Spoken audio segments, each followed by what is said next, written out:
It's a great pleasure to be in the midst of all of you to recall some aspects of Śrīmad Bhāgavatam and more importantly, as reflected in ṣṇa Karṇāmr tam of Līlāśuka. There is a saying in Sanskrit regarding how wise men spend their time. There are actually few shlokas. One shloka says,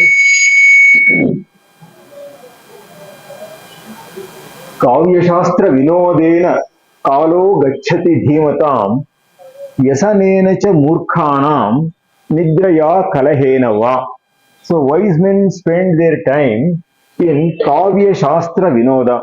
So in studying Kavyas, in studying Shastras, and there are what are called, technically speaking, Kavya Shastras and Shastra Kavyas also in Sanskrit. So wise men spend their time enjoying these things.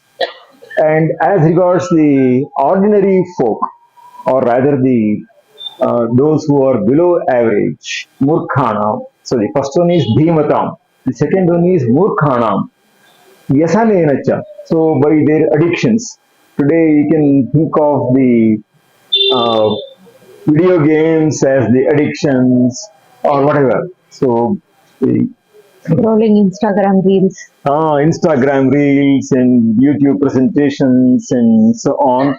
So a good deal of time is lost in watching these things.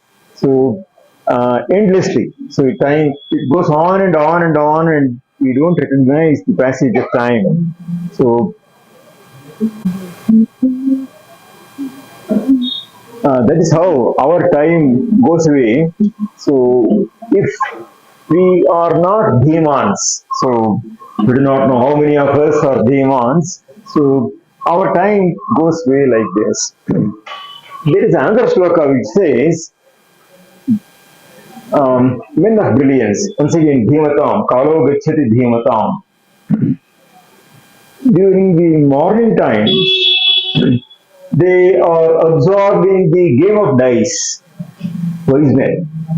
In the game of dice. In the afternoon, some stories about some women. And during the night, it is about thieves. How can wise men spend their time like this? Pratar Dyuta Prasangena. Dyuta is the same as Juju in Kannada. So, Madhyane Stri Prasangataha. Ratrau Chora Prasangena Kalo Gachat Dhimatam. Actually, these are periphrastic ways of saying during the morning hours they study Mahabharata because it is the game of dice there is the central piece there. So that becomes a turning point. Madhyane Stri Prasangataha, the study of Ramayana where Sita is stolen and therefore the whole epic turns around that central event. Ratrau Chora Prasangena, Krishna is famous as a Chora. So he is also known as Chora Jara Shikhamane. And therefore, listening to the stories of Lord Krishna during the night hour, they spend their time. So, Ramayana, Mahabharata, and Bhagavata are three works towards which every Indian's, every Hindu's mind is attuned and turned towards.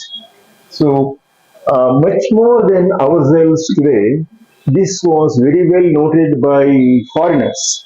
So, when Muslims came as invaders, they were not interested in any good things. So, some of the best of our culture have all been destroyed by them. Not so Christians. They wanted to study many of these things, at least for the purpose of having a good control over people. If you want to have a good control over people, so you must know what they like and what they dislike, what they respect the most and why, or what they disrespect the most and why, and so on.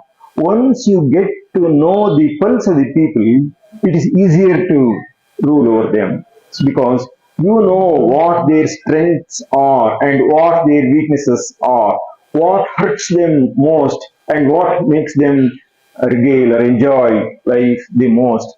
So once you know all these things, it is more easy to handle people like that. And therefore, the Britishers and the Westerners who were interested in our country and the riches and ruling over us, so they began to study all our texts. So um, those who have come and made a study of the country, they all know that if you go to from Kashmir to K.S.Kannan, from Attack to Cuttack, so everywhere these three stories of Ramayana, the Mahabharata, and the Bhagavata have stirred the feelings of the people here, not just for centuries, for millennia. So most of you will have your children or your friends in America, and if you go to America and visit various places there, the guides will tell you this is a very old place. This has a history of 150 years, as if that's a very big thing. In our country, 1,000 years is as though it's nothing for us. So for several millennia, our civilization has been flourishing, and it is a continuous civilization. So, as Vivekananda marks, so if you go to Greece and check what was left of their civilization, nothing. So, you hear some big names like Pythagoras and Heraclitus and Socrates, Plato, and Aristotle, and it's only after some more time that there is this flow of their literature, their philosophy, their thinking, etc. And soon it dries up. For centuries, you don't hear of any great names in those countries. So think of Egyptians, the Babylonian civilization, Quetta culture, whatever. So they have all lasted for but a few centuries and have died down. You can easily see their graphs rise and fall, and so on. But if there is one civilization that has been continuous, it is our civilization. And these three stories of the Ramayana, the Mahabharata, and the Bhagavata have cast their spell over generations and generations of not only the common people but also the poets. So some of the best of poets. They have also inspired art and literature, sculpture, so music and dance. What have they not influenced? So even to this day, you can find the self same themes of the Ramayana, the Mahabharata, and the Bhagavata. So being enacted. So it could be in some corner of Kerala or some corner of Manipur. So we find the self same themes being acted and reenacted and enjoyed. So and admired. So for generations at a stretch. So the witty verse that was trying to say that wise men spend their time in the game of dice, in the stories of women, and so on, is not something that denigrates people, but on the other hand, these three stories so have held people in their thraldom for simply millennia. So it's not easy to date the original texts. So when was the Mahabharata written? When was the Ramayana written? When was the Bhagavata written? It's not very easy to date them. So not only because some portions have been added a little here and a little there in the say further centuries, but also because by the time they were written, they were already very old texts. And the Britishers who came to our country were amazed by the vastness and the expanse of the works here. So, my teacher, whom many of you know, Professor H.S. Vardadeshikacharya, who became later the Rangapriya Swamiji. So, he used to write one equation in the class, in the very first class, many times. He would write m is greater than 8 times I plus O. That was something that could never be expected from a Sanskrit teacher. So, and he would explain, M here stands for the Mahabharata, I and O for the Iliad and the Odyssey. And Mahabharata is not just bigger than Iliad or Odyssey, bigger than their sum. Not just bigger than their sum, bigger than 8 times their sum. So, M is greater than 8 times I plus O. So the Ramayana has 24,000 verses. The Mahabharata has more than a lakh verses. So Sapada Laksha, as they would say. And our Bhagavata has 18,000 verses. And such is the vastness and expanse of these texts. And they were all very proud that their Iliad and Odyssey were very ancient texts and they were such big texts. But on the other hand, the Mahabharata says of itself, Mahatvat Bharavatvat cha Mahabharata Muchyate. These are works, this Mahabharata is a work which is very great in content and also great in bulk. So in bulk as well as content, it is an extraordinary work.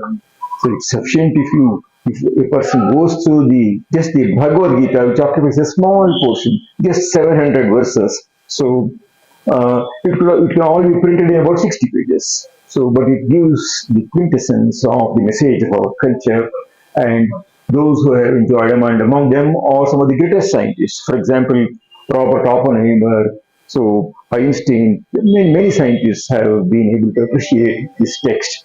So this way, our country is an extraordinary country with an extraordinary heritage, and some of the greatest works have all been in BC. Now, Christians had a great difficulty in getting these texts because they thought that no text can exist before 4000 BC because, according to them, creation itself was in 4000 BC, the biblical account of creation, and therefore they were all struck with wonder. But some of the greatest texts have been produced in the pre-Christian era in our country, and they remain unrivaled. Now, the Bhagavata is an extraordinary text. Um, uh, the person who sang some of the shlokas in the beginning, so she has sung some of the most beautiful verses from the Rasa Prasanga of the Gopika Gita of the Bhagavata, and the verse that Dr. Meera sang. So there's also a very significant verse. Now it says, what is Bhagavata? It is a fruit fallen from a tree. Nigama kalpataror galitam phalam. So it is from the tree called the Vedas. Nigama is the Vedas. And they are a veritable kalpataru. A kalparuksha is a wish-yielding tree. Whatever you choose of dharma, artha, kama, and moksha, these are the four goals of life. And all our aspirations are covered within these four.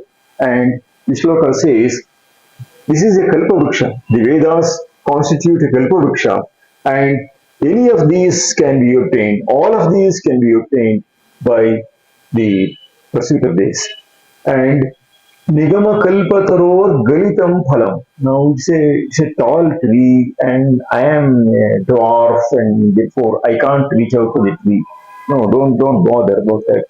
It's a fruit that has fallen from the tree so that it is easily within your reach. Nigama kalpataror galitam phalam. Galita in Sanskrit means fallen. The word Galita has its derivative in Kannada. Kalita hannu. Kalita hannu is quite ripe, and if it is too raw, you can't eat and digest, or you have to wait for some time for it to get ripe. Now here is a ready-made, in a ready-made condition, it is ready to be eaten. Now, here there are two puzzling things. So, Nigama kalpataror galitam phalam shuka mukhatu amritadrava sanyutam. Now, it is fallen not directly from the tree, but from the mouth of the parrot, Shuka Mukhat. The reference here is to the great sage Shuka Maharshi, so who was instrumental in getting this so reach all of us. Now, there is a saying in Kannada, Gini Kachida Hannu, the parrot doesn't pick at a fruit which is not ripe. Animals have an easy knack of knowing which fruit is in the best condition to eat, and therefore it's a well ripened fruit. Now, you may feel at least some orthodox people may feel. Uh, I don't know whether there is an exact equivalent word in English. ಗಿಣಿ ಕಚ್ಚಿದ್ದು ಎಂಜಲಾಗೋಯ್ತಲ್ವಾ, so it's polluted, and therefore when a bird has eaten something, are we to eat that fruit as something good and great? Yes, says even Manusmriti. Manusmriti says if a fruit is eaten by a bird in general, but a parrot in particular, it is not to be considered as ashuchi. So it gives a list. So, for example, while hunting, when the hunting dog bites some animal, that is not considered ashuchi. Similarly, a fruit that is bitten by a parrot, so it is not considered ashuchi. So there are a few more items. So Shakunihi Phalapatane says Manusmriti. Prasradesha Shuchir Vatsaha. When you want to get milk from a cow, you first take the calf, so to the teats of the mother, and though you should not feel that it is an angel of the karu. So it is actually even that, you see, impart some positive things there, and therefore it is unpolluted there, and therefore these are exceptional situations where apparently it is Angelu, but it is not Angelu. It is still considered, say, unpolluted. Now, Shuka Mukhati. So, from the mouth of that parrot, namely Shuka Maharshi, so there is a beautiful play on words. Shuka is equal to Shuka. So, Shuka Maharshi is the parrot here. Amritadrava Sanyutam. Now, this fruit is nectarine. So, this nectarian fruit, and it is in the form of a liquid, so it's easily digestible. So you don't have to struggle hard to. And you may ask, how can there be a fruit in the form of a liquid? So yes, the positive aspect of that is have a kavacha, a cover. So you have skinned fruits. So you have to take the trouble of removing the skin and then eating the kernel and so on. That is not required here. And you may ask, how can it be a fruit in a liquid form? Now, a few years ago, there was an advertisement, drink an apple, okay, to show that he has extracted the best of the essence of the fruit and he is giving you. And therefore, this is a fruit which does not need to be skinned, and it is in a liquid form because this is a very special fruit, and therefore it is unlike all other worldly fruits, and is most enjoyable, and the liquid or the juice that it has is nothing but nectar, and therefore Amritadrava Sanyutam Pibata Bhāgavatam Rasam. So relish this Bhagavata. So Muhuhu. So again and again, Rasikaha Bhuvi Bhaukaha. So those who can enjoy it very well. So Rasikam Rasena Kuryat Vashe. So Rasam Veti iti Rasikaha. Rasam Anubhavati iti Rasikaha. The word Rasika is analyzed as one who knows what the rasa is, and one who relishes Rasam Anubhavati. He is a Rasika. So, O Rasikas, so those who are men of taste, so enjoy this fruit again and again, Muhuraho, and all ayam. So till you attain the final emancipation. So it is a call. So the Bhagavata text in the very opening chapter. So this is a call to all Rasikas to enjoy this food. And this is not something that is very dry. So in Sanskrit text, it is common to classify texts as either Prabhu Samhita or Mitra Samhita or Kanta Samhita. Prabhu Samhita is the texts like Vedas which issue a series of commands. So do this, don't do this, and so on. Mitra Samhita is texts like Puranas which tell you various stories, and they indirectly hint at what should be done, what should not be done. But kavyas are works which are called Kanta Samhita, which are very enjoyable, and there is no direct declaration of what is to be done and what is not to be done. So it is like the sweet words of a loving wife, so who wishes well of the husband, and Therefore, by virtue of the very pleasing way the words are uttered, they become very endearing, and you are motivated and inspired to follow them and implement them.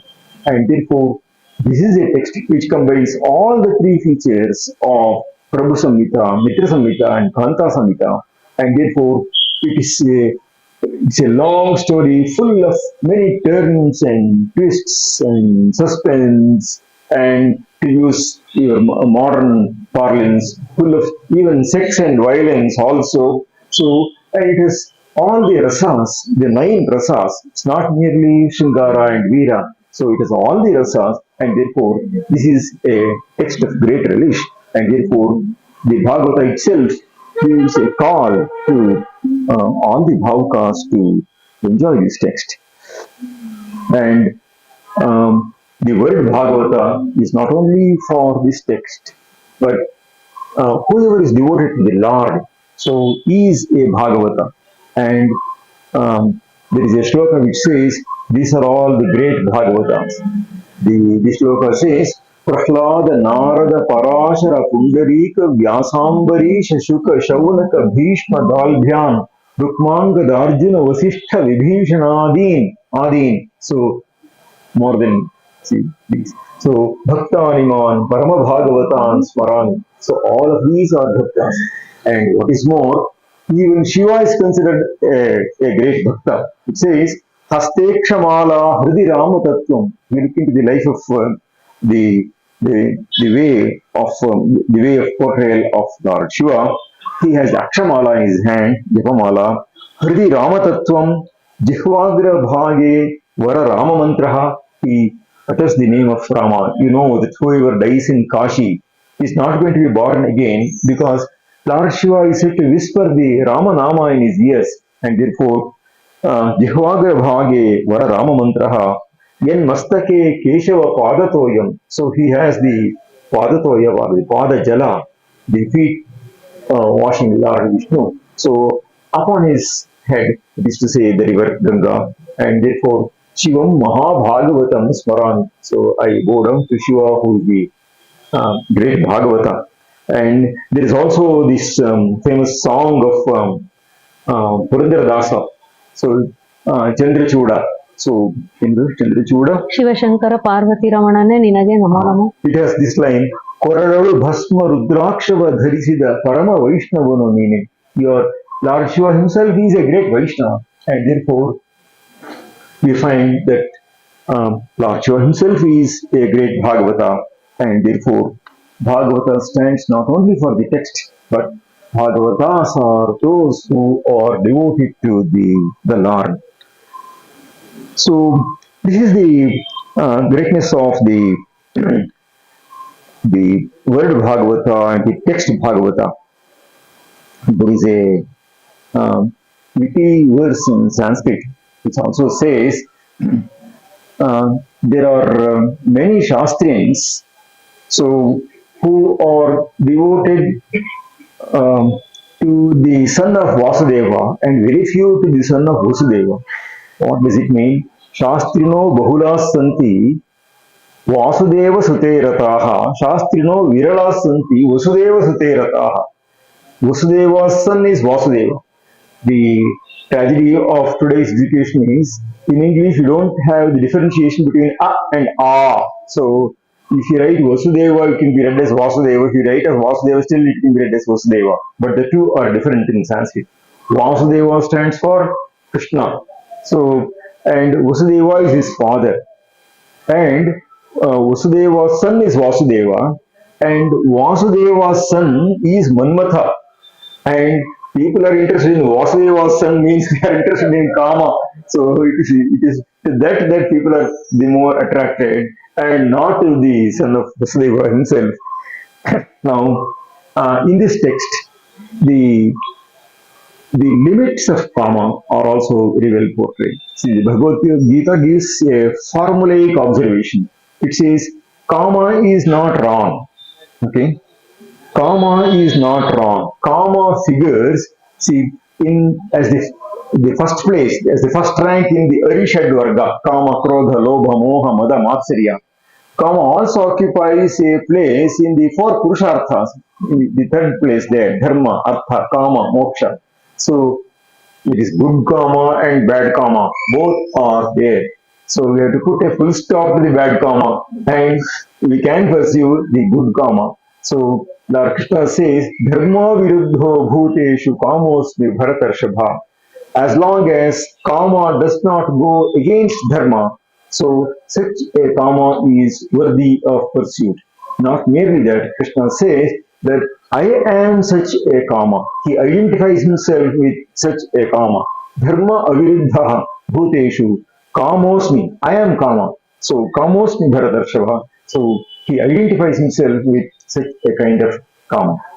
So in this text, you find actual illustrations of where and how karma is welcome and how it is not to be pursued, how well it can be pursued, and so on.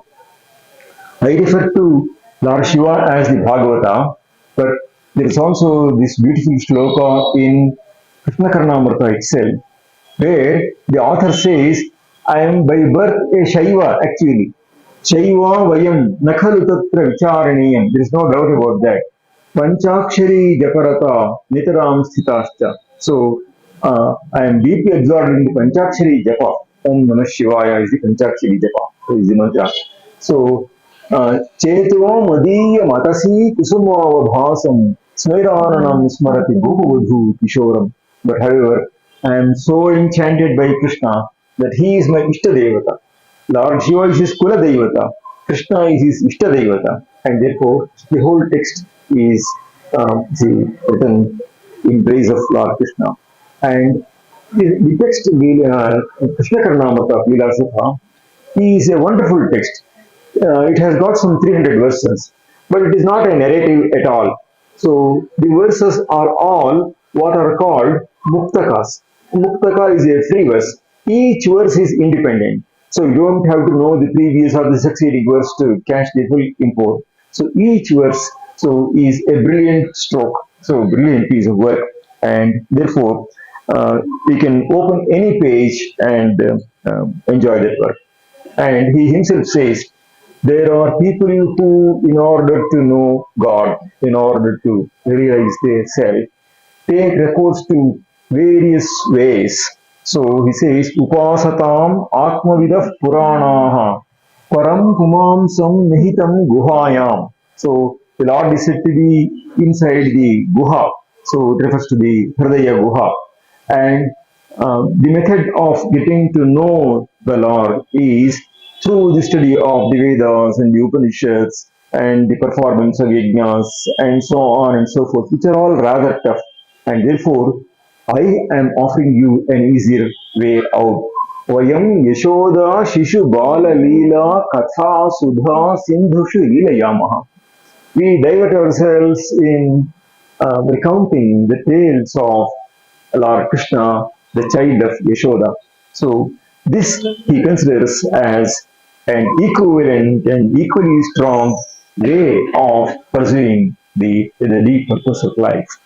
So we shall sample a few verses from ṣṇa Karṇāmr tam, and Bhagavata actually is a very tough text. Now there is a shloka which says, if you want to examine the depth of scholarship of a scholar, so test him with a Bhagavata verse. So there is this shloka, Vidyavatam Bhagavate Pariksha. So I think I missed that verse. So, Hutashane Hataka Sampariksha. If you want to know, test the quality of gold, you take it to the fire, put it in the fire, and if it's still untrammeled, then it is pure gold. Hutashana is fire. Hutashane Hataka is gold. Hataka Sampariksha. Vipatti Kale Grihini Pariksha. So, the true test for a good wife is when the husband is in moments of distress. So, how well supportive is she of him, or the moment he is in stress and distress, would she think of deserting him or not give her mental and moral support, and so on. Mahahave Shastrabhatam Pariksha. the test of a true warrior is in a great battle. So how well he fights there is the true test of a warrior. Vidyavatam Bhagavate Pariksha. So the true test of a scholar is in the study of the Bhagavata text. The Bhagavata is not written in a very simple language. On the other hand, ṣṇa Karṇāmr tam is a text that we can relish very, very well. And some of uh, the best portions of the Bhagavata. So we can get a glimpse of going through some of the verses in ṣṇa Karṇāmr tam, and we will presently do that. Now, there is one beautiful verse, so which recounts the charming face of Krishna. So, as a small child, so right in the morning, the first thing that used to be done in our villages. So till very recently, now technology has brought in very many changes, and in a way, because our lifestyle has changed, there is also a sort of a dealing with our past. But in days of yore, when I was a small boy, I could easily see how the first thing mothers would do is churning of the curds. So that is the first thing that they would do at the early hour of dawn. So there is this situation of this early hour of dawn when curds are being churned. Pratasmarami dadhi ghosha vidhuta nidram. The sleep of Krishna as a small boy, so is now disturbed. So by this sound of the ghosha of the churning of the curds, and uh, when it's almost the time for him to get up also, and therefore he has had a sound sleep. And if a child has had a sound sleep, the face looks very pleasant. So Nidravasana, conclusion of sleep. Ramaniya Mukhara Lingam. His lotus-like face is so very charming. Hridyana Vadya Vapusham. And the very frame of Krishna is Hridya and Anavadya. So it is so touching to the heart. And Anavadya means flawless. So a healthy child and a child in a very good mood. So it's a very pleasant thing to the fondle right in the morning. Nayanabhiramam, so pleasing to the eye. Punnidra Padma Nayanam. So his eyes look like the lotus that has just blossomed in the morning. So Unnidra Padma Nayanam. Navanita Choram. So the first thing that he can do is to rescue the mother, or if he is in some other Gopika's house, so go there straight and get some butter. So it is that picture of Krishna that I remember. So so says Līlāśuka.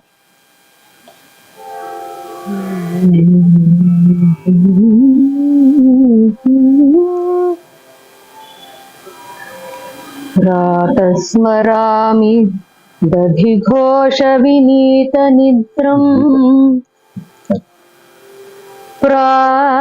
प्रातस्मरामि दधिघोषविधूतनिद्रम् दधिघोषविधूतनिद्रम् निद्रावसान रमणीयमुखारविन्दम् निद्रावसान रमणीयमुखारविन्दम् हृद्यानवद्यवपुषम् नयनाभिरामम् हृद्यानवद्यवपुषम् नयनाभिरामम् उन्निद्रपद्मनयनम् नवनीतचोरम् उन्निद्रपद्मनयनम् नवनीतचोरम्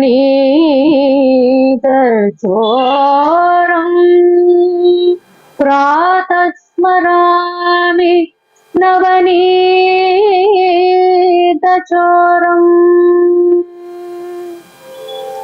Now, in Krishna's stealing butter, so we generally say stealing anything is bad, and especially children should not indulge in that, and at least we should not encourage children to do so. And then, such being the case, what's the point in glorifying Krishna as a stealer of butter? So here they also say, critics also say, Krishna could have asked and gotten it, so rather than stealing it. So what's the point here? Now the point is that Krishna is divinity incarnate right from his the moment he is born. So in fact there is a beautiful situation in the Bhāgavatam. So where the moment Krishna is born, the way Devaki looks at him and the way Vasudeva looks at him are so different. Okay, so that is why we say Devaki Paramanandam Krishnam Vande Jagadgurum. So we say Vasudeva Sutam, we start with Vasudeva Sutam Devam, but Paramananda is for Devaki because the moment he was born, she could realize what he was. So there is a beautiful verse in the Bhagavata which says, Rupam yatte pravur avyaktamadhyam. So it is the extraordinary Rupa of Lord Krishna as Lord Vishnu himself being born in that form. So Sattvam Sakshat Vishnu Radhyatma Deepaha. She is able to realize that. Whereas for Vasudeva, the more immediate concern was how to take the child to a safe place, and those were the concerns and worries of Vasudeva. Devaki was the person who recognized the divinity in him. Now, the point is that the divinity that he was, and he was also aware of his divinity. Now, there is a contrast between Rama and Krishna. Whereas Rama was supposed not to remember his divinity. Okay? So, because that is the kind of the boon that was asked for, that Ravana had chosen a boon that he must be killed by a human being.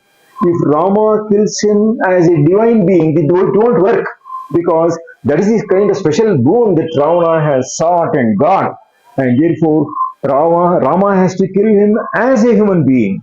And after the killing of Ravana, the various divinities, starting from Brahma, they are all assembled in the sky and they praise Rama as the supreme god.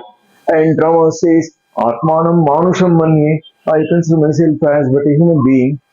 So the essential scheme was that should he remember that he is a divine being, then this will not work.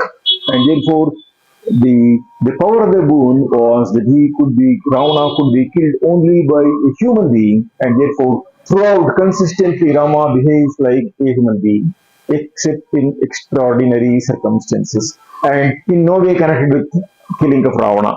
Okay, so with Shabari it may be different. Okay, but then not with Ravana, and therefore, whereas in the battlefield Lakshmana remembers his divinity. So Lord Vishnu himself has made himself into four forms, as Rama, Lakshmana, Bharata, and Shatrugna. And Lakshmana recalls his divinity and tries to rouse Rama's memory. Rama, remember who you are, what you are. Nothing can be remembered by Rama because that was the sankalpa with which he was born. And therefore, even if he is reminded, he can't recall that he is the divinity. And that is why many people are confused. They say, well, Rama himself says, I am a human being. Why do you call him a god? Okay?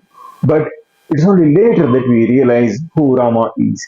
But till Ravana Vadha, Rama is not to show himself as a divinity. That's why when we see Vishwamitra comes and takes Rama and Lakshmana, Dasharatha first gives Vishwamitra a blank check. So whatever you ask for, I will do it happily.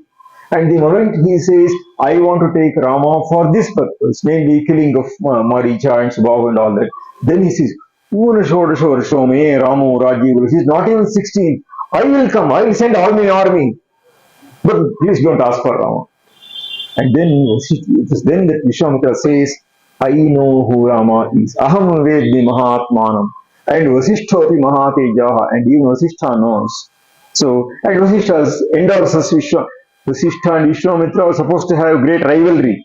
But here, the moment Vishwamitra asks and speaks about Rama, saying, I know what Rama is, who Rama is. So it remains a puzzle to Dasharatha.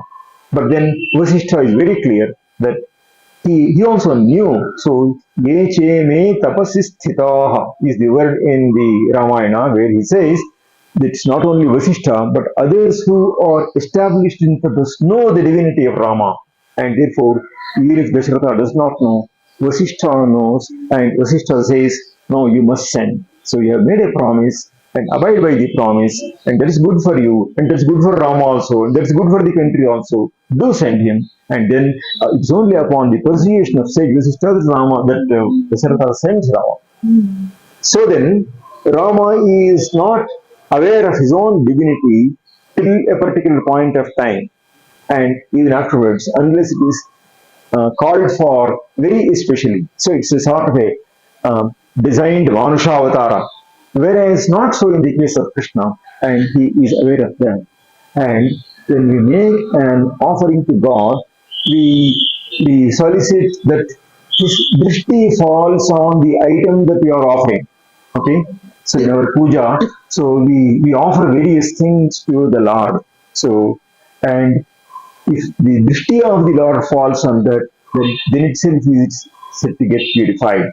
And if he does a sparsha of that, so any great personage who comes to our house, and if such a great personage just touches the item that we have made as an offering, so by consuming that, we become sanctified. And if, on the other hand, he goes a step further and partakes of it a bit and gives the rest as the prasada. So it's known as Yajna Shesha. Yajno vai Vishnu, says the Veda.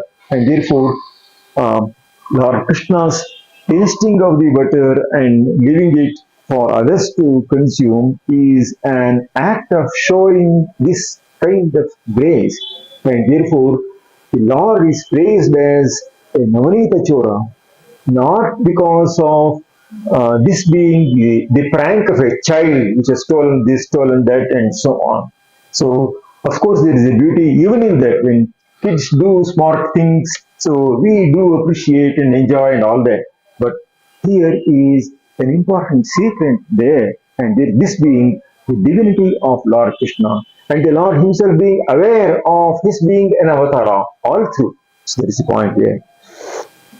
The other episode that we are all famous of, we are all aware of, is the famous act of Krishna eating mud like all kids do.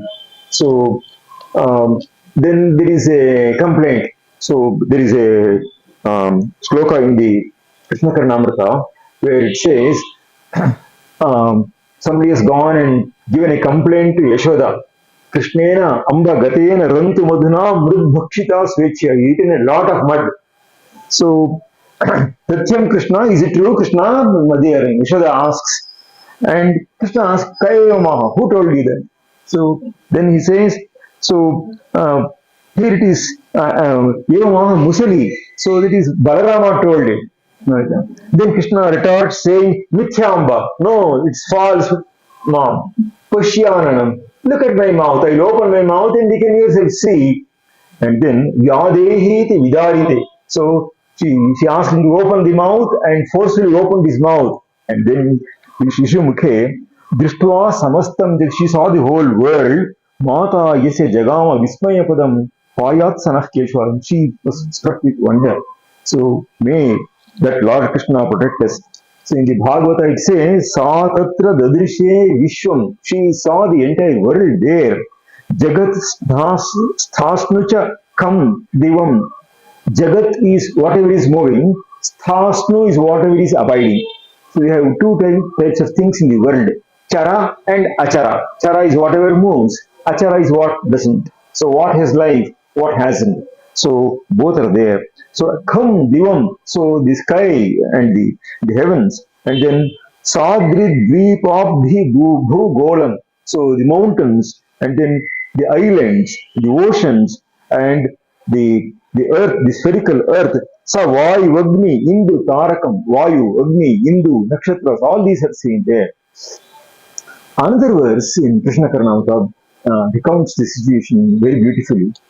So when Krishna opens his mouth, so the butter he has eaten he is now showing itself as the Kailasa mountain. So Kailaso Navanitati. So the Kailasa mountain is now like the small piece of butter that is there in his mouth. Kshitiriyam Prabjabdham Rillostati. The entire earth is looking like the little mud that he had consumed. And therefore, and she said, Dhu Dhu Vatsaka. So in Kannada we say, Bidtonu, Bidtonu. So when somebody says something bad, we use those words. Or Shantam Papam, that is the words that we would exclaim. And she says, Dhu Dhu. In Sanskrit, Dhu, the root Dhu is to cast aside, cast away, so cast off, so be done with it, so do away with it. Dhu Dhu Utsaka, Jiva Jiva Chiram, so may you live long, she says. So, Ityuktaha Avatan Naha Harihi, may Lord Krishna, the child who was thus told by the mother, may he protect us.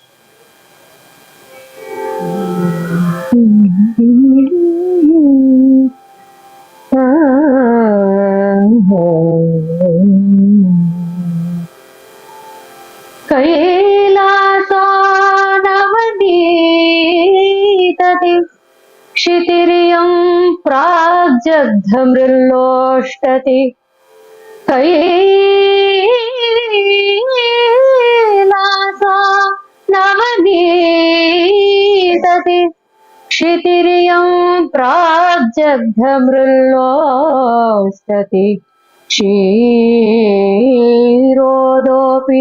निपीतदुग्धते क्षीरोदोऽपि निपीतदुग्धते लसत्स्मेरे प्रफुल्ले मुखे ये लसत्स्मेरे प्रफुल्ले मुखे मात्रा अजीर्णधिया दृढं चकितया मात्रा नष्टास्मि दृष्टा तया नष्टास्मि दृष्टः कया धूधूवत्सक जीव जीव चिरम् धूधूवत्सक जीव जीव चिरमित्युक्तो अवतान्नो हरिः इत्युक्तः अवतान् हरिः अवताद्धरिः अवतान्नो हरिः हरिरवतात् अवतान्नो हरिः. I hope you are sensitive to the way she is singing for the Pratasmaram Didigosha Vinita Nidram. She chose Bhupal, it's the morning raga, so that's why she chose that. And even while singing this verse, Kailaso Namadi, the vastness and the expanse and the magnificent height of Kailasa is brought out by singing it in a high pitch and in an expanded way. So, whereas Navanita is something small. So, Kailaso Navanitati. And then Chitiriyam Pragjadham Mrilostati. It's a small piece of mud. So, the vast earth is but a small piece in his mouth, and so on. So, I'm sure you're all sensitive to the ways of her singing. And the Krishna is a small boy. Is on the whole a very charming kid, and there are many verses which bring out the beauty of Krishna as a small boy. There is a beautiful statement. There is nothing more attractive than the boyish beauty of Krishna or the girlish grace of Uma in Kalidasa's Kumara Sambhava. So both are presented as their charm is both physical charm and the way they behave, they conduct themselves. So there is playfulness and mischief on the one hand, but on the other hand, there is also dignity and exaltedness blended with that on the other. So in another shloka, Krishna Līlāśuka says, the childhood of Lord Krishna, that Kaishoram, that Kishora is a small boy. Kishorasya bhavaha Kaishoram, that beauty of Krishna as a small child.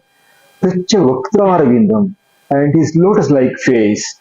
So the lotus brings out, for example, the beauty of its color and the mardava or the touch in it, the fragrance, all these aspects are brought out and it's brimming with life. So the luster, all these are there in the comparison with the lotus. That karunyam and then the karunya that Krishna displayed, techa leela kataksha and the child is so full of joy and because of that, so the obedience of the child, when the child looks at us, we feel so very happy. So when a smiling child, I have seen, for example, some video circulating. So in which a small child in the airport wishes well to everyone, hi, hi, it says, and everyone is pleased. So it may mean nothing, but it means everything. So a small child with a nice smile and very sportively, rather than a crying child, so which can be the curse. So when you fly for hours at a stretch and there is a crying child behind your seat, so the travel becomes a travail and therefore you have endless suffering. But when there is a nice smiling child, always in a good mood, so you enjoy the company of the child, and even if it comes and touches you or speaks to you, but for but a fraction of a second, so you feel so enlivened, and therefore the company of a small child is always very welcome. Who wouldn't like a smiling child? And therefore, the teja leela katakshaha, the sportive glances that the child casts, so are also so relishable. That saundaryam kacha mandasmita shrihi, the gentle smile, the glow and glory of the gentle smile. Satyam satyam durlabham daivatesh, even among divinities, one cannot come across this boyish beauty of this child. Krishna says. In sum, this summarizes the entire Bala Leela of Krishna. Yeah. She will sing this shloka, and this will be followed by another song which most of you may know, but you surely enjoy.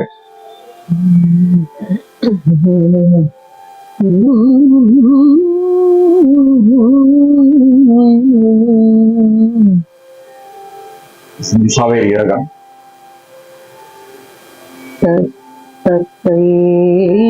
तत्तैशोरं तच्च वक्त्रारविन्दं तत्कैशोरं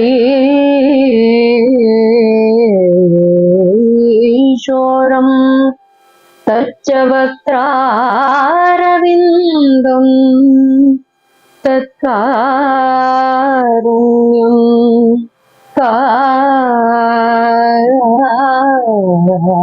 कारुण्यं ते च लीलाकटाक्षाः तत्सौन्दर्यं सा च मन्दस्मितश्रीः तत्सौन्दर्यं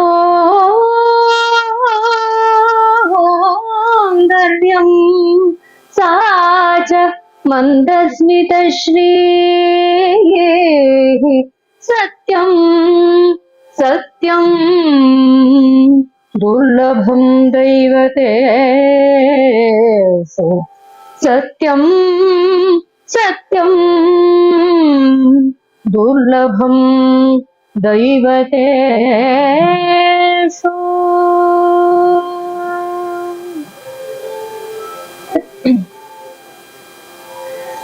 ಈ ಪರಿಯ ಸೊಬಗೋ ಇನ್ನಾವ ದೇವರಲಿ ಗೋಪಿ ಜನಪ್ರಿಯ ಗೋಪಾಲಗಲ್ಲದೆ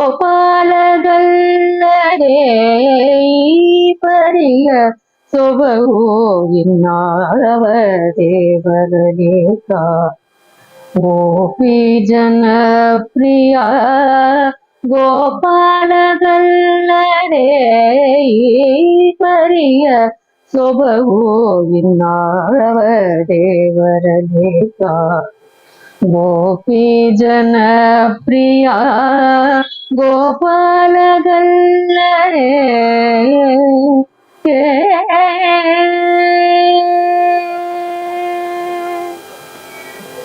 ಪಾವನತ್ವದಿ ನೋಡೆ ಅಮರ ಗಂಗಾ ಜನಕ ದೇವತ್ವದಲ್ಲಿ ನೋಡೆ ದಿವಿಜರೋಡೆ ಪಾವನತ್ವದಿ ನೋಡೆ ಅಮರ ಗಂಗಾ ಜನಕ ದೇವತ್ವದಲ್ಲಿ ನೋಡೆ ದಿವಿಜರೋಡೆಯ ಲಾವಣ್ಯದಲ್ಲಿ ನೋಡೆ ಲೋಕಮೋಹಕನೈರ್ಯದಿ ನೋಡೆ ಅಸುರಾಂತಕ ಲಾವಣ್ಯದಲ್ಲಿ ನೋಡೆ ಲೋಕಮೋಹಕನೈರ್ಯದಿ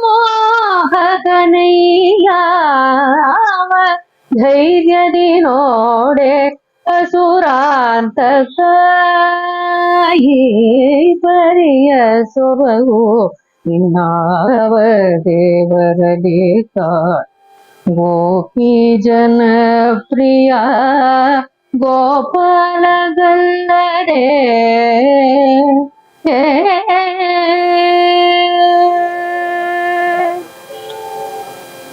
ಗಗನದಲ್ಲಿ ಸಂಚರಿಪ ಗರುಡ ದೇವನೇ ತುರಗ ಜಗತೀಧರ ಶೇಷ ಪರ್ಯಂಕ ಶಯನ ಗಗನದಲ್ಲಿ ಸಂಚರಿಪ ಗರುಡನೇ ವನ ತುರಗ ಜಗತೀಧರ ಶೇಷ ಪರ್ಯಂಕ ಶಯನ ನಿಗಮ ಗೋಚರ Purandara ವಿಠಲಗಲ್ಲದೆ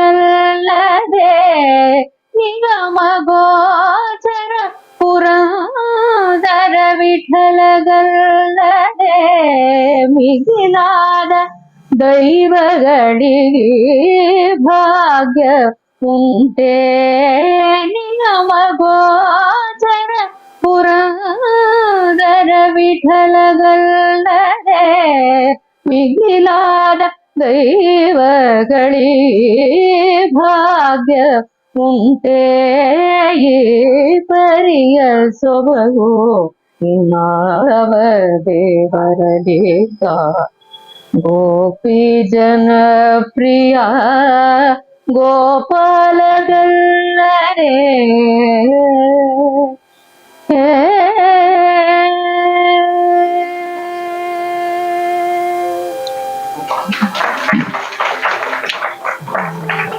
This song of Purandaradasa as though reflects the very idea in the ṣṇa Karṇāmr tam shloka, and it shows how Krishna is simply unparalleled in his various aspects.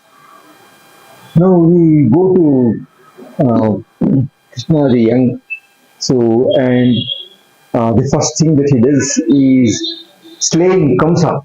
So it's an act of Veera Rasa. So how he kills Kamsa, and when he goes and kills Kamsa, it comes as a sort of a surprise to many that this boy is really so strong. Some are worried, some are surprised, so some look at him with great admiration, and these various kinds of rasas in the minds of various people The same event evoking different kinds of rasas in different kinds of audience who were assembled there. So is most beautifully portrayed in this Līlāśuka's ṣṇa Karṇāmr. It has actually been portrayed in Bhāgavata also. It says, Bhāgavata says, the verse of the Bhāgavata says, in the same meter Līlāśuka is also composed. It says, Mallanam Ashanihi, for the wrestlers there who were there. So Krishna looked like a thunderbolt. So strong were the blows from his fist that he looked like a veritable thunderbolt. Mallanam Ashanihi, Nranam Naravaraha. For many of the common people there, he looked like an extraordinary man, Naravaraha. And Strinam Smaro Murtiman, the women folk, the young and old, looked at him with as the very incarnation of Manmatha. So he's so charming a person. So we can't always expect great wrestlers to look very charming also. But he was a person who blended both physical beauty and this great wrestling capacity. And therefore, for them, he looked like a veritable Manmatha. And Gopi Nam Swajanaha. For the Gopas and Gopis who were all along with, they had grown along with Krishna, they felt him to be just a Swajana, our own man. So, Swajanaha. And then Asatam Kritibhujam Shasta, for the wicked kings. So, this comes as a severe blow to all of us. And Swapitroho Shishu, for his own parents, Vasudeva and Devaki, is my child. So, he's but a child for them, their eyes. And Mrityur Bhojapate, he comes, he looked like none but Yama himself. So, and Virada Vidisham, and for those who are ignorant, he looks like a massive figure. So, Virat Swarupa of the Lord. So, and then Tattvam Param Yoginam, for yogins, he was the supreme Tattva, the Samam Bonam of life. And then Vrishninam Paradevateti Viditaha, for all the Vrishni Vamsha, the clan of Krishna. So he looked like a Paradevata. And then, so such was the Krishna that was seen, Rangam Gataha Sagrajaha, along with Balarama. So he had ascended the stage and was for giving blows to his uncle Krishna, Ramsa, and Krishna looked like that. So this is the verse from Bhagavata. So in the ṣṇa Karṇāmr, he says, Mallai Shailendra Kalpa. He also begins with Mallas. And Krishna looked like a veritable tall mountain. Shailendra means a king of mountains. Mallai Shailendra Kalpaha. Shishu Ritara Janai. All these days he was playing with them and he looked like but a small Shishu. Shishu Ritara Janai. Once again, Pushpa Chapo Anganabhi. The women folk all looked at him as none but Manmatha himself. Actually, he is Manmatha's father. Okay, so Manmatha was later born of him after Krishna marries. So, Pushpachapo Anganabhi, but Manmatha is known for a long time. And Gopa is to Prakritatma. So, the Gopas, they thought he's like one of us. So, he's not a person, but what's this extraordinary job that he's doing? Divi Kulishabhrita Vishwakayo Aprameya. And Indra was also witnessing how Krishna is going to handle this powerful Kamsa. And to him, Divi, in the sky, Kulishabhrit means the wield of the thunderbolt weapon. So he had pride in his thunderbolt weapon. And for him, he appeared like Vishwakayaha, Aprameyaha. Aprameya means one who is incomprehensible. So immeasurable. Prameya is what can be measured. Aprameya is immeasurable. So Vishwakaya, the whole world is as it were his body, and so on. Kruddha Kamsena Kalo Bhaya Chakita Drisha. To Kamsa, whose eyes were full of fear because he had heard of the many gallants and the chivalries of Krishna and his courageous acts. He had sent many of his agents to kill Krishna for quite some time, even when Krishna was but a small child, starting from Putana and others. So, invincible this boy is, and therefore, Kruddhaha Kamsena Kala, Kruddhaha Kalaha, Yama in his wrath, the angry Yama he looked like. So, Kamsena, by Kamsa, Bhaya Chakita Drisha, his eyes better with fear. Yodhihi Dhyayamurti. And the yogins saw him as a fit object for dhyana. Dhyaya is fit for dhyana. Dhyaya murti. Drishto Rangavatari, when he ascended the Ranga, the stage to which, on which Kamsa was, Amaragananandakati. And all the gods were happy because Kamsa is now going to be destroyed. Patu Yusma, may he protect all of you, says Līlāśuka.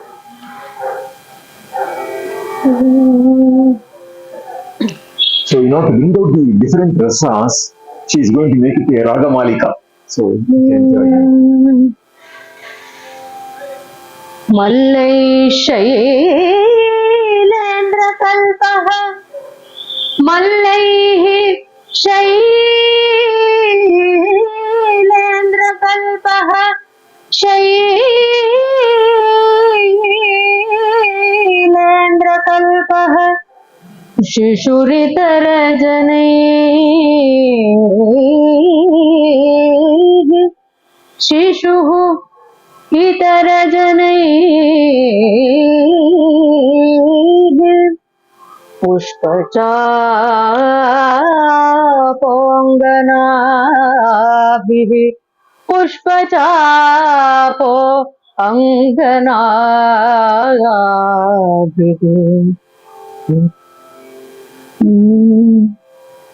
Gopaistu Prakritatma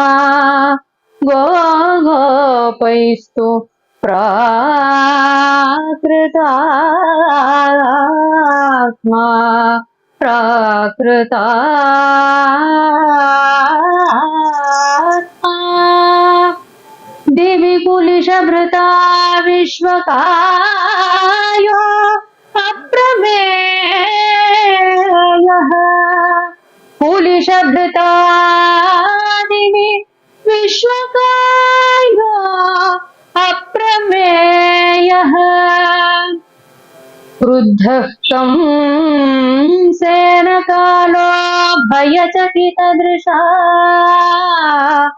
Kamsena Bhayachakitadrisha Kruddhah Kalaha Kruddhah Kalaha Kamsena Bhayachakitadrisha Yogibhirdhyayamurtihi Yogibhirdhyayamurtihi Yogibhihi Dhyayamurtihi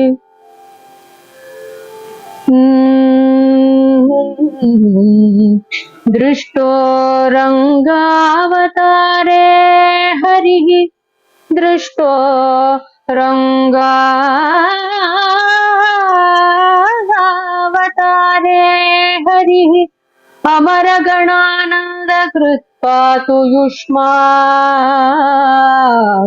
Amaraganananda Krit Harihi Drishtarangavatare Harih Patu Yushman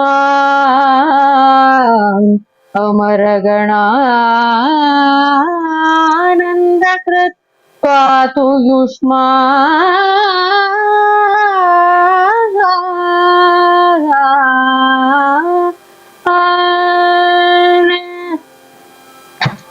Please.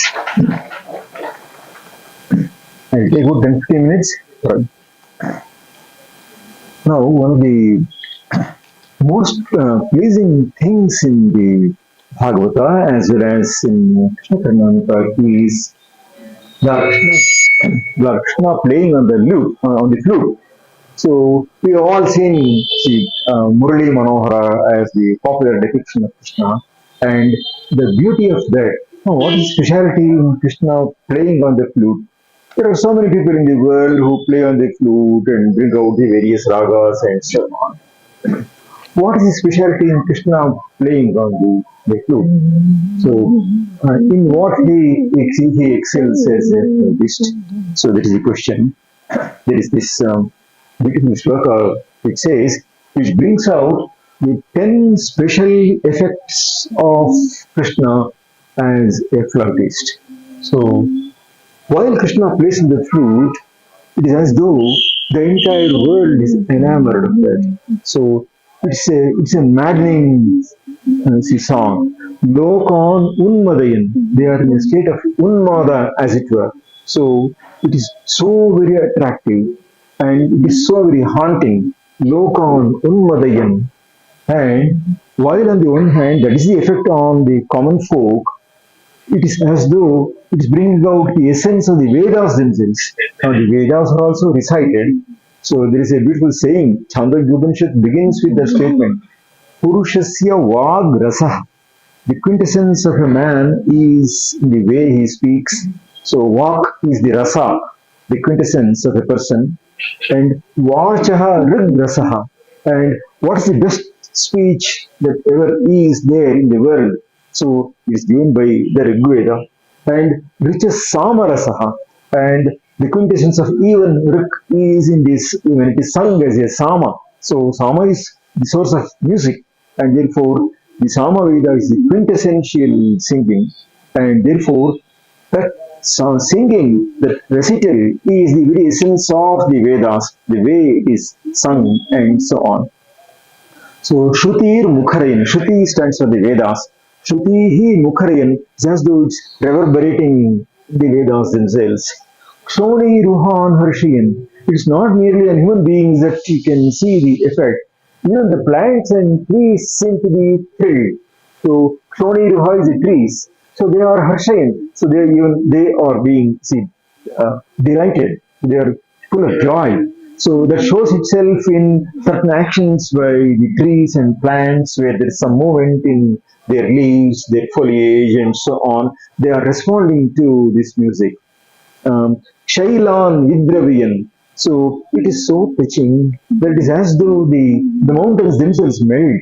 Shailan Vidraviyan. And it's not merely these things that are getting affected. Mrugan Yushayan, the deer and the other animals. So they are also ensnared by this excellent flute. So Mrugan Yushayan, Govrinda Manandayan, the cows, they stop their eating the grass or whatever they were eating. So, and look at Lord Krishna. So they have forgotten themselves, they have forgotten their eating. So no animal misses an opportunity to eat. So especially the cattle, they can easily store food and therefore they can consume a lot, and therefore it's the first thing that they do whenever they find land to graze, grass to graze, that's the first thing that they do. So here they stop even that and go in the Manavin, they're all filled by that. Gopan Sambramayan, the Gopas, so the cowherds, so they're somehow thrilled. So they can't explain what it is, how it is, but the moment they listen to the flute played by Krishna, so Gopan Sambramayan, so they are full of enthusiasm and they are drawn towards him. Munin Mukulayan. At the same time, the self-same song can also inspire the sages to close their eyes and turn their gaze inward, and their mind flows inward. So, what is impossible for the ordinary folk, so we are always distracted. Our mind flows through our five sense organs, always outside. But in the case of sages, they can withdraw and go deep within and feel the deep peace in themselves. And the Lord who is playing there is also the Lord within their bosom, and therefore their minds are drawn inwards. Muni, Mukulayan. Mukula in Sanskrit is a bud. So we have seen buds blossoming into flowers. Here it's as though the mind that was distracted is somehow closing itself and is drawn within inwards. Muni Mukulayan. Saptaswaran Jirbhayan. So the seven notes they are coming alternatively and in particular ragas and melodies, and these have these various effects. Saptaswaran Jirbhayan, and the most essential part of it is alongside he is also bringing out the sweet and superior and esoteric and the sacred sound of pranava. Omkarartha mudiriyan. Omkara is pranava. So the very meaning of Omkara is being brought out by his flute.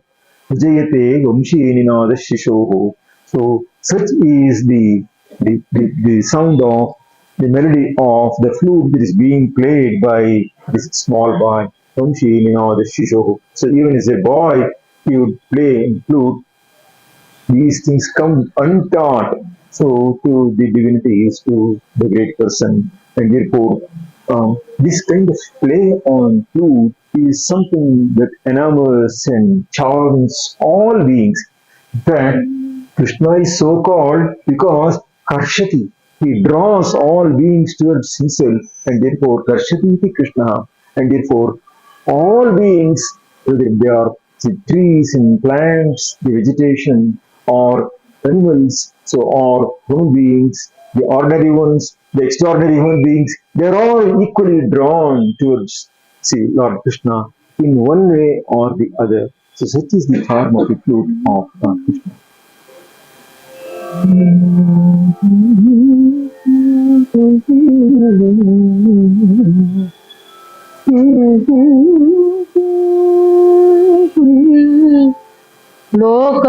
लोकानुन्मदयन् श्रुतिर्मुखरयन्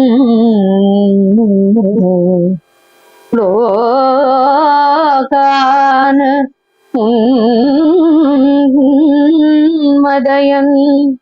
उन्मदयन् लोकान् श्रुतिर्मुखरयन् क्षाणीरुहान् हर्षयन्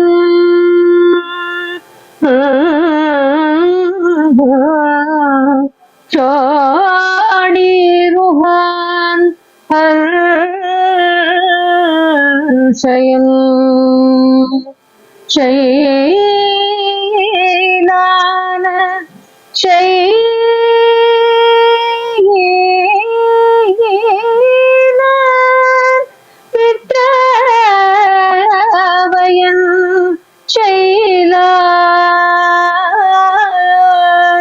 विद्रावयन् मृगान् विवशयन् गोवृन्दम् आनन्दयन् गोवृन्दम् आनन्दयन्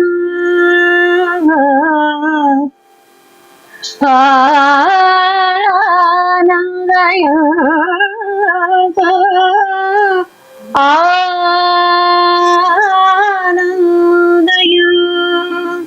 गोपान् सम्भ्रमयन् गोपान् सम्भ्रमयन् सम्भ्रमयन्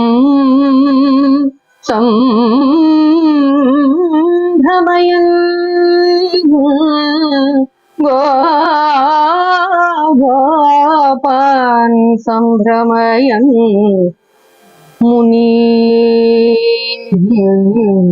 मुकुलयन्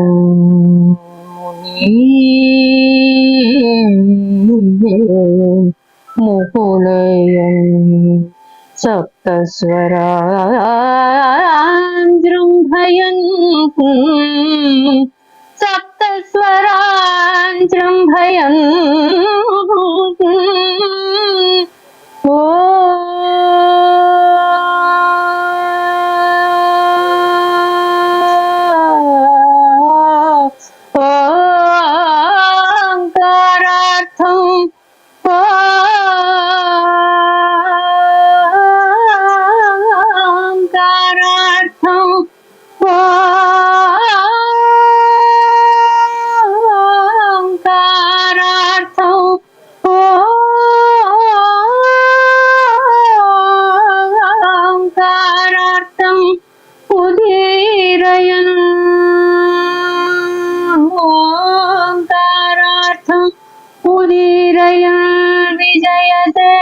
मध्ये विजयते वंशी निनादः शिशोर्निनादः शिशोः वंशी निनादो विजयते.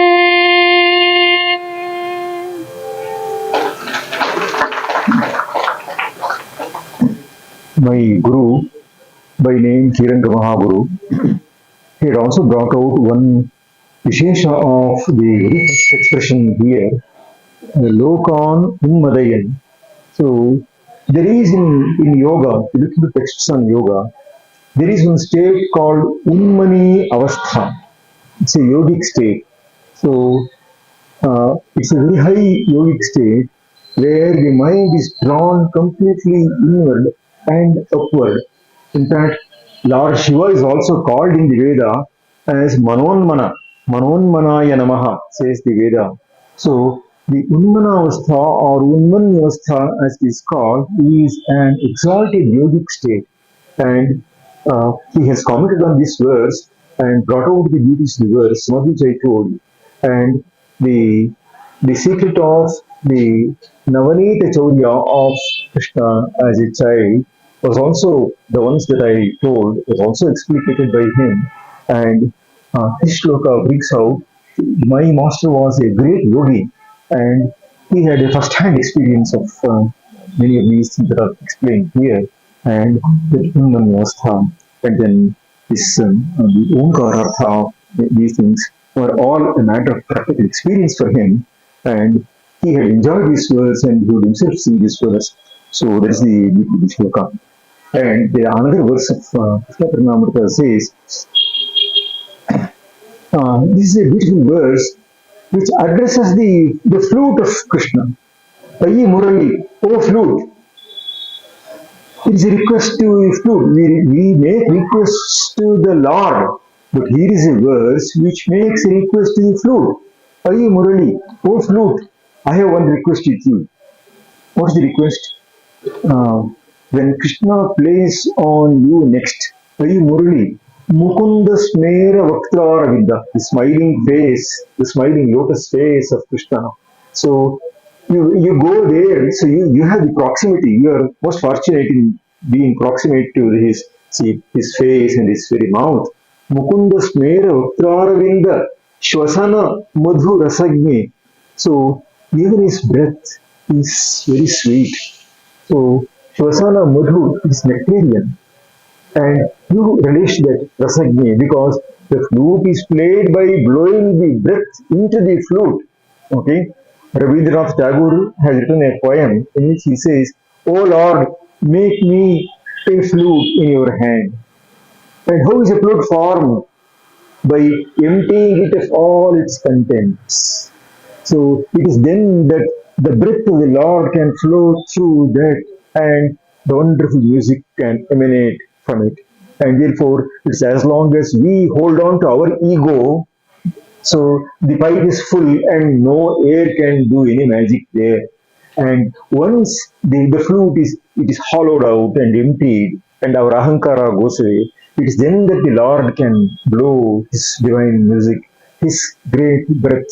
So that has its effect. And the nectarian quality of the honey type quality of that breath of the Lord, you are very well aware, O flute. Shvasana Madhu Rasagye Tvam Pranamyadyayache. I bow down to you and make this request to you.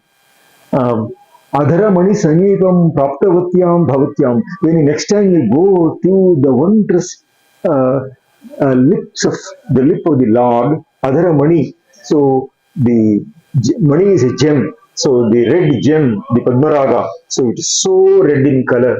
So when you go to the lip of the Lord, when you approach that, Adhara Mani Samipam Praptavatyam Bhavatyam Kathaya Rahasi Karne Mad Dasham Dasunah. Can you please convey, when you whisper into his ears, my yearning for him. So Mad Dasham, my condition, and constant yearning for the Lord. And can you please convey the message so that I am so much in yearning hankering that his company. Can you please convey that? Is the verse. So is the prayer in the verse.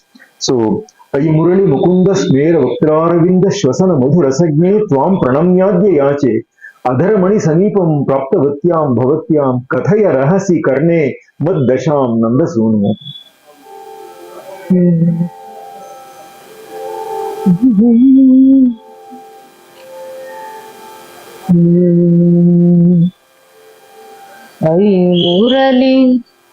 Ai Murali Mukundasmera Vaktraravindashvasana Madhu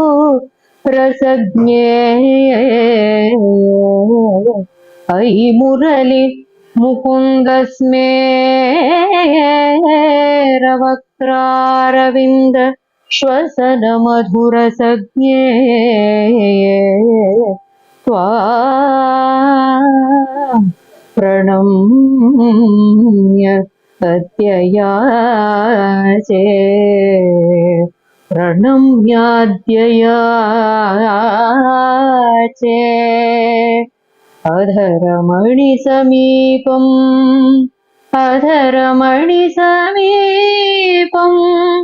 Praptavatyam Bhavatyam Pranamya Adyayache Ai Murali Pranamya Adyayache Kathaya Rahasi Karne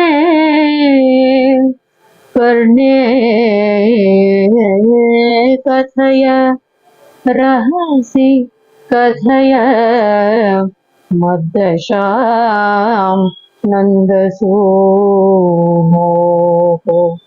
Murali Madasham Nandasuno Adharamani Samipam Praptavatyam Bhavatyam Adyayache Kathaya Rahasi Karne Madasham Nandasuno.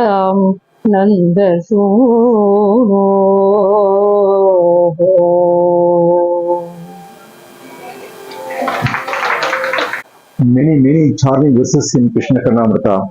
It's getting very late. Before we would like to conclude, but I'd also like to draw your attention to the very many verses which are so full of alliteration, so full of rhythm and with jingling sounds and so on. I'll draw your attention to one shloka and then we will conclude. So this is a shloka which shows Krishna once again playing on the flute in the company of the various people. So Tarunaruna Karunamaya Vipulayata Nayanam Kamala Kuchakalashi Mural Taralikrita Vipulikrita Pulakam. Kamala Kuchakalashi Bhara Vipulikrita Pulakam Muralirava Taralikrita Mulimarsa Nalinam Mamakhelati Madachetasi Madhuradharam Amritam. So she will sing this and then we will conclude. Sing this in Santara. Tarunaruna Karunamaya Vipulayatanayanam Tarunaruna Karunamaya Vipulayatanayanam Kamala Kuchakalashi Bhara Vipulikrita Pulakam Kamala Kuchakalashi Bhara Vipulikrita Pulakam Muraliravataralikrita Munimanasanalinam Muraliravataralikrita Munimanasanalinam Mama Khelati Madachetasi Madhuradharamamritam Mama Khelati Madachetasi Madhuradharamamritam Madhuradharamamritam Madhuradharamamritam. I have forgotten to tell you one information. My articles on Krishna Karṇāmr are appearing in a newspaper called Bodhi Vriksha. it appears every Saturday it comes, and it comes free. It's free available online. So I have so far written 84 articles. So covering about 130 verses in Krishna Karṇāmr tam. It's still continuing, and therefore if you can look into that. So you will many verses, beautiful verses that we have missed today. We could cover because of the time. So constraints of time, we have been able to cover only a few verses. So you can look into that if you know Kannada. It's in Kannada. So it's freely available. Even back issues are available on the. So if you go to the archives of the newspaper, you will get it. So we will conclude with one verse from Narayanian. So Narayanian is also another beautiful work on. It's a summarization of Bhagavata only. So as this program was about Bhagavata as reflected in Krishna Karṇāmr tam, so one verse which is the first verse in the last dashaka of Narayanian. So it has 100 dashakas, a century of tens of verses. So the first one among them, it's also a very famous one. So she will sing that verse and with that will come. अग्रे पश्यामि तेजोनिबिडतरकलायावलीलोभनीयम् पीयूषाप्लावितोऽहम् तदनु तदुदरे दिव्यकैशोरवेशम् तारुण्यारम्भरम्यम् परमसुखरसास्वादरो माञ्चिताङ्गैः आवीतं नारदाद्यैः रोमाञ्चिताङ्गैर्नारदाद्यैः आवीतं विलसदुपनिषत्सुन्दरी मण्डलैश्च विलसदुपनिषत्सुन्दरी मण्डलैश्च